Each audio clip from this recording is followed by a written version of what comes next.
After Sony kicked off the PlayStation Plus offerings with a little bit of a downer in 2020, with the month of January giving us Uncharted the Nathan Drake Collection and Goat Simulator, while I didn't necessarily think it was a horrible month, a lot of you guys were very much disappointed by it, because I think a lot of you guys were of the mindset, hey, I already own Uncharted the Nathan Drake Collection, so that's irrelevant to me. And then the other game is Goat Simulator. While Goat Simulator is a fun game, when you look at the game Goat Simulator, it's gonna be like one that does make you scratch your head a little bit, being like, okay, I do not want to play a game that's called Goat Simulator, but nonetheless, it is now almost time for the February offerings of PlayStation Plus to be revealed, and I think it's important that we are always vocal about the games we want. That's why I've been doing this series for a while, and seemingly when people do get vocal, it does work. I mean, go back to July of 2019 when they were going to offer us games that were a little bit lackluster, and then they ultimately changed the game offerings. So I do think we have more impact than people realize, but nonetheless, want to highlight 4 games, and as always, I feel like it's important to say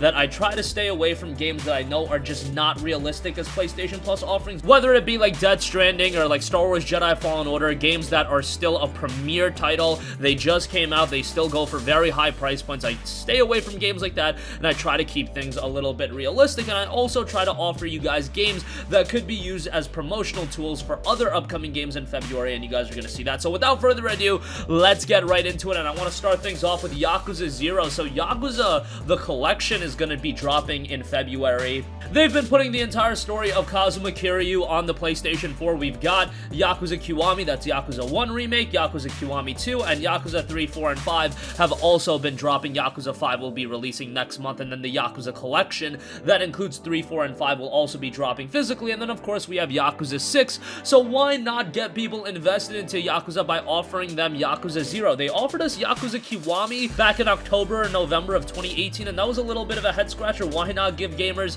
Yakuza 0? Because chronologically, of course, Yakuza 0 is a prequel to Yakuza Kiwami. It's a fantastic game as well. Yakuza Kiwami was a game that was originally developed for the PlayStation 2 as well with Yakuza 1. Yakuza 0 was a PlayStation 3 game initially, but it still holds up rather well. You've got great gameplay here, and yes, it is a massive game. That is the one thing about the Yakuza franchise, that if you're looking to get into it and you want to play all of the games, it is a pretty big undertaking, especially if you do want to do everything the games have to offer. Yakuza 0, you can easily sink in, 40, 50 hours. Even more than that if you really want to go for everything, but it's a phenomenal game. Excellent stories here. The Yakuza games just have really, really strong storytelling. Unfortunately, you do have to play with subtitles, no English voiceovers. Judgment, the other game by the Yakuza team, does have English voiceovers, so if you do want the Yakuza-style experience with English voiceovers, there is that, but the subtitles and the Japanese voiceovers are fantastic as well, and I think the majority of people that play games like this, they want to play with the Japanese voiceovers anyway, so that works out pretty well. And Yakuza 0, tremendous game, a game I go to bat for often. It's time to get more people into Yakuza, however, not enough people are playing it, and by offering Yakuza 0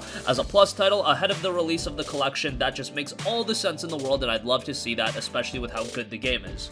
Also in February, we're coming up on the release of Darksiders Genesis, and I think it would be a great time to get people into that franchise as well. Why not offer Darksiders Warmastered Edition? This is a game that's already relatively cheap. You can find it for like $5 or so during a PlayStation Store sale. However, it is a franchise a lot of people haven't given a chance to, and I think it's time to change that. Darksiders is a terrific set of games. A lot of people will compare Darksiders to a cross between The Legend of Zelda and God of War, and I do think it's kind of a problem comparing it to those franchises, because I'll be real, Darksiders isn't quite as good as the God of War games or Legend of Zelda, but it's very good in its own right, and it does have elements from those games. The combat is very reminiscent to a fast-paced action title like God of War, and there's quite a lot of varied gameplay in Darksiders as well. Many will go to Darksiders 1 and say that it's the best game in the series. Darksiders 2 is quite good as well. Darksiders 3, I enjoyed the game, but the general reception is it's not quite as good as the first 2 titles. It's still a pretty decent game, and Darksiders Genesis is completely different than the Darksiders games we've seen. It does take place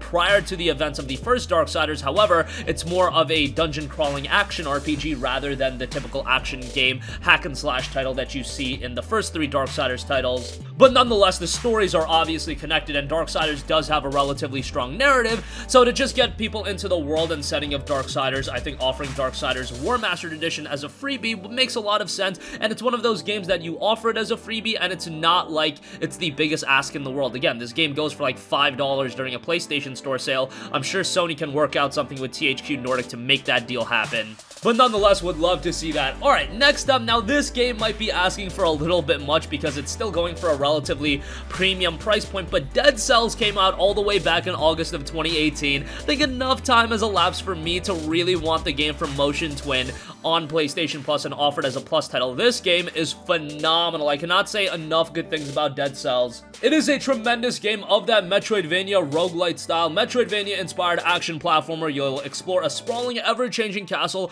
assuming you're able to fight your way past its keepers in a 2D Souls-like combat. No checkpoints, kill, die, learn, and repeat, and you're gonna die a lot, and you're gonna repeat a lot. However, the game does a phenomenal job of keeping the game engaging. That's what's so important about games like this. You need to always keep it engaging and always keep it incredibly rewarding, and Dead Cells absolutely does that. It's tough but fair combat, more than 50 weapons and spells with unique gameplay, and of course the emergency panic roll to get you out of trouble. Non-linear progression as well, as is expected out of a Metroidvania title. You've got sewers, you've got varied locales. Once unlocked, special permanent abilities allow you to access new paths to reach your objective. Opt for the path that suits your current build, your playstyle, or just your mood, because there's a lot of replayability in the game as well. And you can always go back to the game and find something new or experience the game in a different way. You've got a variety of different levels, each with their own atmosphere, foes, and secrets to discover, a variety of different bosses, 90 or so weapons and skills. You've got special powers in there as well, and then of course you've got the presentation as well. Phenomenal in that regard. The visual style is excellent. The music is great, just a lot of great elements as far as the presentation is concerned as well. And the game was received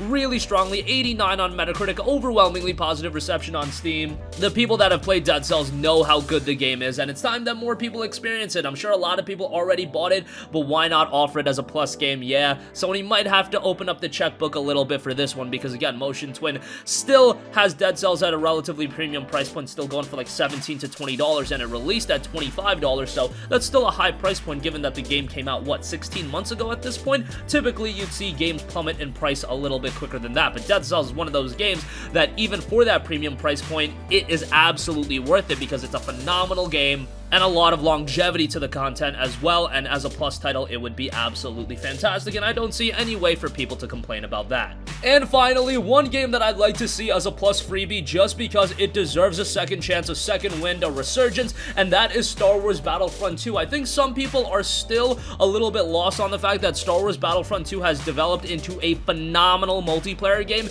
Yes, the release of this game was absolutely butchered. They did so much damage to Star Wars Battlefront 2 and what it could have been because of EA's butchered marketing of the title, and it's unfortunate because people don't give it the recognition it deserves now after it's made so many strides and it's become a compelling multiplayer experience. There's so many game modes, you have a decent single player campaign in there as well. And DICE has been incredibly committed to updating Star Wars Battlefront 2 regularly and adding a lot of content.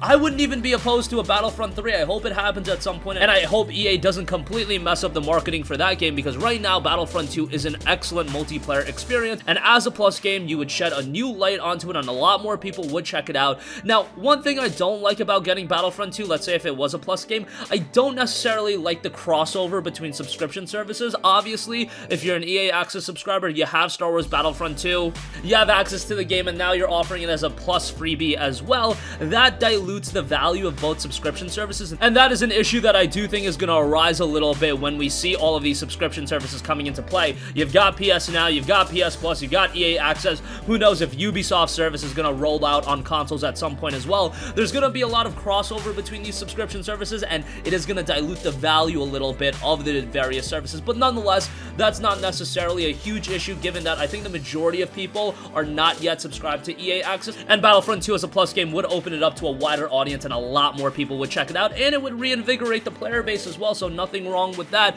Battlefront 2 certainly deserves it, and with all of the high quality updates they've been rolling out, I think it's time that we see this game get a little bit more attention, and what better way than a Plus freebie. So that's gonna conclude this video. Again, I think these 4 games are incredibly logical when you talk about games that, you know, aren't valued that highly outside of Dead Cells, which is still going for a kind of high price point, but we've seen games around that $17 to $20 price point come out as Plus titles as well. I'm sure Sony's just gotta make it worth Motion Twin's while. However, the other games, Yakuza 0 I think would be phenomenal. We've already gotten Yakuza Kiwami. 0 as a freebie would be great as well. Darksiders is a franchise that I feel like deserves more attention, and Star Wars Battlefront 2 absolutely deserves more attention after all of the updates that game has made. That's gonna conclude this video. Definitely let us know what games you'd like to see on Plus and try to keep it a little bit realistic, but nonetheless, thank you for watching, and goodbye. Hey guys, we hope you enjoyed the video, and if you did, make sure to hit the subscribe button, and if you're already subscribed, do us a favor and hit the bell icon. This way you'll be notified whenever we post a new video. That's the best way to keep up with all of our uploads, and we usually try to upload 2 videos a day. And with the bell icon hit, you'll be notified whenever we do upload a video. As always, thanks for watching.